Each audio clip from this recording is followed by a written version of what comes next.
তোমার এলোমেলো চুল আমার মন হইল ব্যাকুল, তোমার এলোমেলো চুল আমার মন হইল ব্যাকুল। যদি তোমার সম্মতি পাইতাম আমি তোমার বাড়ি ঘটক পাঠাইতাম, আমি তোমারে বউ বানাইতাম।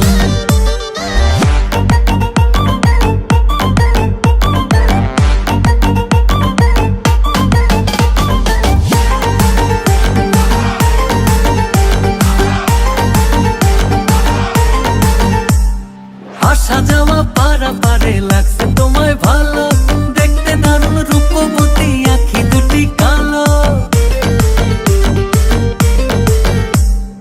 আসা যাওয়া পারাপারে লাগছে তোমায় ভালো,